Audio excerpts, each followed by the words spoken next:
Movie के शुरू में हम एक कैमरामैन को देखते हैं जो दो मॉडल्स का फोटोशूट कर रहा था। जब वो फोटोशूट करवा कर फ्री होती हैं तो एक मॉडल वहां से चली जाती है। जब दूसरी मॉडल वहां से जाने लगती है तो कैमरामैन उसे अगवा कर लेता है, उसे अपने ऑफिस में ले जाकर बांध देता है। वो मॉडल्स काफी डर चुकी थी, वो चीखती चिल्लाती है प्लीज मुझे छोड़ दो, लेकिन वो उसकी एक भी बात नहीं सुनता। वो बेड के नीचे से एक बॉक्स को निकालता है जिसमें किसी की अस्थियां मौजूद थी। वो इसका गला काट कर इसके खून को उस अस्थियों पे बहा देता है। फिर हम अगले दिन इसकी सेक्रेटरी को देखते हैं जो इसके ऑफिस आती है, जो ये सब कुछ लेकर डर जाती है। वो देखती है कि मॉडल मरी हुई है और उसका गला किसी ने बड़ी बेदर्दी से काट दिया है। फिर वो वहां से डरकर पीछे होती है तो वो देखती है कि वो कैमरामैन जो उसका बॉस है वो भी मर चुका है। वो जल्दी से पुलिस को कॉल करती है, पुलिस और डॉक्टर्स की टीम वहां पर आ जाती है। वो जब मॉडल्स को देखते हैं तो उन्हें पता लग जाता है कि कैमरामैन ने इसका गला काटा है, लेकिन कैमरामैन का पता नहीं लगता इसे किसने मारा है, क्योंकि उसके गले पर बड़े ही अजीब तरीके के निशान मौजूद थे, जैसे किसी ने उसके गले को नोच कर सारा खून पी लिया हो। वो भी काफी डर चुके थे। वो इसकी बॉडीज को ले जाकर अस्पताल में जमा करवा देते हैं। फिर हम मूवी में दो लड़कियों को देखते हैं जो एक न्यूज़ रिपोर्टर थी। इनका बॉस इन्हें एक प्रोजेक्ट देता है जिसमें वो कहता है कि जल्दी से पता लगाओ कि इस कैमरामैन का कत्ल किसने किया, नहीं तो मैं तुम्हें जॉब से निकाल दूंगा।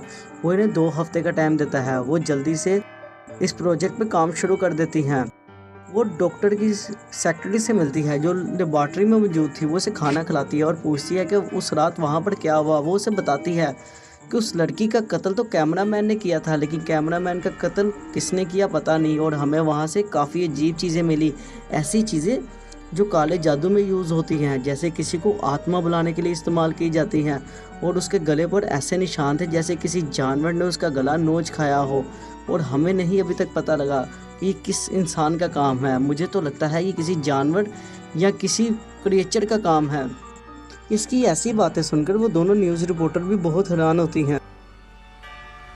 फिर हम एक लड़की को देखते हैं जो योगा कर कर निकलती है। वो घर जाने ही लगती है। वो भी कार में बैठती है कि दो चोर आकर इसकी कार चुराने की कोशिश करते हैं।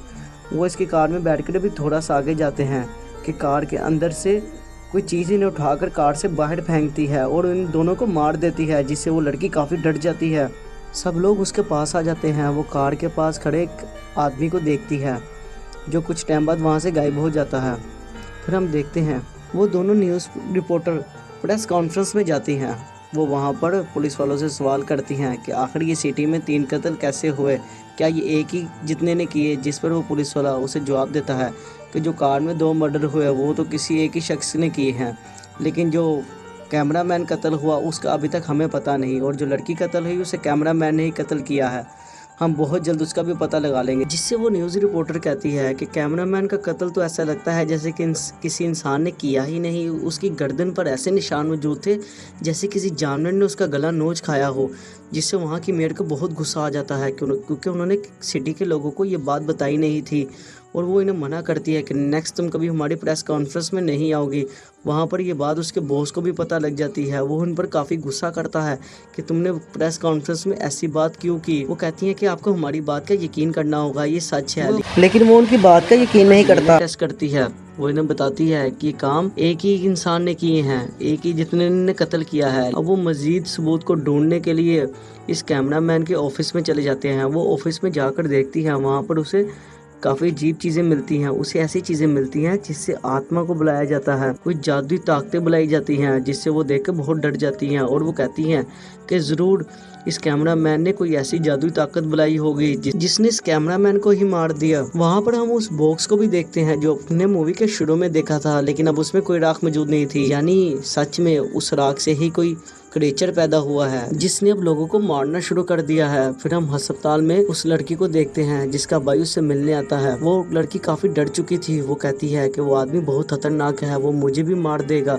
उसका भाई उसे कहता है कि तुम यकीन रखो, तुम्हें कुछ भी नहीं होगा, गॉड तुम्हारे साथ है। वो जाते हुए जीसस का लॉकेट उसे दे देता है जिससे उसकी हिफाजत हो सके। वो वहाँ से चला जाता है। फिर हम देखते हैं कि वही आदमी उसका पीछा करते हुए अस्पताल में आ जाता है। वो एक गार्ड को वहाँ पर मार देता है। पुलिस ऑफिसर गन निकाल कर उस पर शूट ही करने लगती है कि वो पुलिस ऑफिसर का भी गला पकड़ लेता है, उसे मार देता है और उसका खून पीने लगता है। अब हमें यहाँ पर पता लगता है कि वो इंसान नहीं, वो एक वैम्पायर है। वो अब इस लड़की के पास आता है, लेकिन उसके गले में लॉकेट देखकर वो डर जाता है और वहाँ से भाग जाता है। अब पुलिस ऑफिसर बाहिफाजत उस लड़की को उसके घर पहुँचा देते हैं ताकि वो महफूज रहे। फिर हम एक लड़की को देखते हैं जो ऑफिस से निकलकर अपनी कार में बैठती है। वो कार को चलाने ही लगती है कि वो वैम्पायर उस कार में ही था। हम देखते हैं कि सिटी में अब दिन ब दिन काफ़ी खून होने लग गए हैं। अब वहाँ पर इन रिपोर्टर का बॉस ने बताता है, मैंने एक ऐसा शो शुरू किया है जिसमें लोग अपने अपने बयानात बताएंगे कि ये कत्ल कैसे हो सकता है, जिससे वो दोनों रिपोर्टर लोगों के बयानात सुनती हैं और कुछ लोगों के कॉन्टैक्ट अपने पास रख लेती हैं। फिर हम देखते हैं कि उसका भाई उसे अपने घर में ले आता है और उसे कहता है कि तुम यहाँ पर सेफ हो, यहाँ पर हर तरफ कैमरे लगे हुए हैं। लेकिन वो काफ़ी टेंशन में थी। फिर वो लड़की न्यूज़ रिपोर्टर की वो वीडियो देखती है जिसमें उसने कहा था अगर किसी को इस कत्ल के बारे में कुछ पता हो तो हमें लाजमी बताए। फिर हम देखते हैं कि वो लाइव चैट में एक औरत से बात करती है। वो उसे बताती है कि साल पहले मैं इसे जानती थी, इसने मुझे कहा था कि मैं एक वैम्पायर को ज़िंदा करना चाहता हूँ, इसमें मुझे तुम्हारी मदद चाहिए। लेकिन मैंने उसकी कोई मदद नहीं की थी क्योंकि मैं कोई तबाही को नहीं चाहती थी। फिर इसी लाइव चैट में एक और औरत भी ऐड हो जाती है। वो उसे कहती है कि एक दफ़ा वैम्पायर ने मेरी दोस्त पर हमला कर दिया था, लेकिन मैंने उसे बचा लिया और मैं उस वैम्पायर को धूप में ले आई, जिससे वो वैम्पायर वहीं पर मर गया। और वो ये भी बताती है कि धूप में रखने के बाद उसकी लाश एक राख में बदल गई। उसे मैंने एक बॉक्स में डालकर अपने घर में महफूज कर लिया, लेकिन कुछ दिन बाद वो वहाँ से चोरी हो गया। अब वो दोनों समझ जाती हैं ये उसी वैम्पायर का काम है जो अब जिंदा हो चुका है। अब वो उन दो न्यूज़ रिपोर्टर को कॉल करती है। वो उन्हें बताती है कि उस रात क्या हुआ था, उसने कैसे बेदर्दी से वहाँ पर दो चोरों को मार दिया था, जिससे अब उन्हें पूरा यकीन हो जाता है ये उसी वैम्पायर का काम है। वो सैंड्रा को ढूंढते ढूंढते उसके घर आ जाता है, लेकिन इस वक्त ये न्यूज़ रिपोर्टर उस लड़की के साथ वीडियो कॉल पर मौजूद थी। वो इन्हें कैमरे में दिखाती है कि कैसे वो वैम्पायर इसके दोस्तों को मार रहा है। वो उसकी शक्ल को भी देखती है। वो फिर सैंड्रा की तरफ आ रहा था, जिससे वो काफ़ी डर जाती है। इतने में उसका भाई भी वहाँ पर आ जाता है। वो इसे मारने ही लगता है कि इतने में वो वैम्पायर उसे मार देता है। वो वहाँ पर सैंड्रा को भी मार देता है। ये सब कुछ वीडियो कॉल पर ये दोनों न्यूज़ रिपोर्टर देख रही थी। वो इन दोनों का फेस भी देख लेता है, जिससे वो काफ़ी डर गई थी। अब वो मदद लेने के लिए पुलिस ऑफिसर के पास जाती है। वो पुलिस ऑफिसर को सारी बातें बताती है, लेकिन पुलिस ऑफिसर उसकी बात का यकीन नहीं करता। वो इससे कहता है कि तुम न्यूज़ रिपोर्टर फेक फेम हासिल करने के लिए पता नहीं क्या क्या करते हो, प्लीज़ यहाँ से जाओ और मेरी जान को छोड़ दो। फिर हम देखते हैं कि वो कार में बैठे आपस में मशवरा करती हैं कि ये वैम्पायर सुबह के वक्त कहाँ पर सोता होगा। इतने में इन्हें एक प्रॉपर्टी एडवाइज़र की कॉल आती है जो इन्हें अपने ऑफिस में बुलाता है। वो इन्हें बताता है कि एक दिन मेरे पास एक आदमी मकान लेने आया। वो कहता है कि मुझे कोई ऐसा मकान चाहिए जहाँ पर कोई भी ना हो, जहाँ पर कोई शोर शराबा ना हो और जहाँ पर सुकून हो। वो कहती है कि आप ये सब बातें हमें क्यों बताने लगे हैं, इसमें हमारी क्या मदद हो सकती है। वो कहता है कि हो सकता है कि जिस वैम्पायर को तुम ढूंढ रही हो ये वही इंसान हो, तुम जाकर एक दफ़ा इसे देख लो। वो इन्हें चाबियाँ दे देता है। ये दोनों वहाँ पर जाने के लिए निकल पड़ती हैं। वो जब वहाँ पर पहुँचती हैं तो देखती हैं कि जगह वाकई वीरान है। वो वहाँ पर देखती हैं, उन्हें कोई चीज़ भी नहीं मिलती। वहाँ से जाने लगती हैं। वो वहाँ पर एक अखबार को देखती है जो 2 हफ्ते पुराना था। वो कहती हैं कि अगर यहाँ पर कोई ना हो तो ये 2 हफ्ते पुराना अखबार यहाँ पर कैसे आया। वो अखबार के पास देखती हैं तो एक कपड़े के नीचे एक आदमी की लाश मौजूद थी। वो लाश से कपड़ा हटाती हैं, काफ़ी बेदर्दी के साथ उसका कत्ल किया हुआ था। उसके नीचे से वो वैम्पायर निकल पड़ता है। वो इन पर हमला कर देता है। इनका आपस में काफ़ी झगड़ा होता है।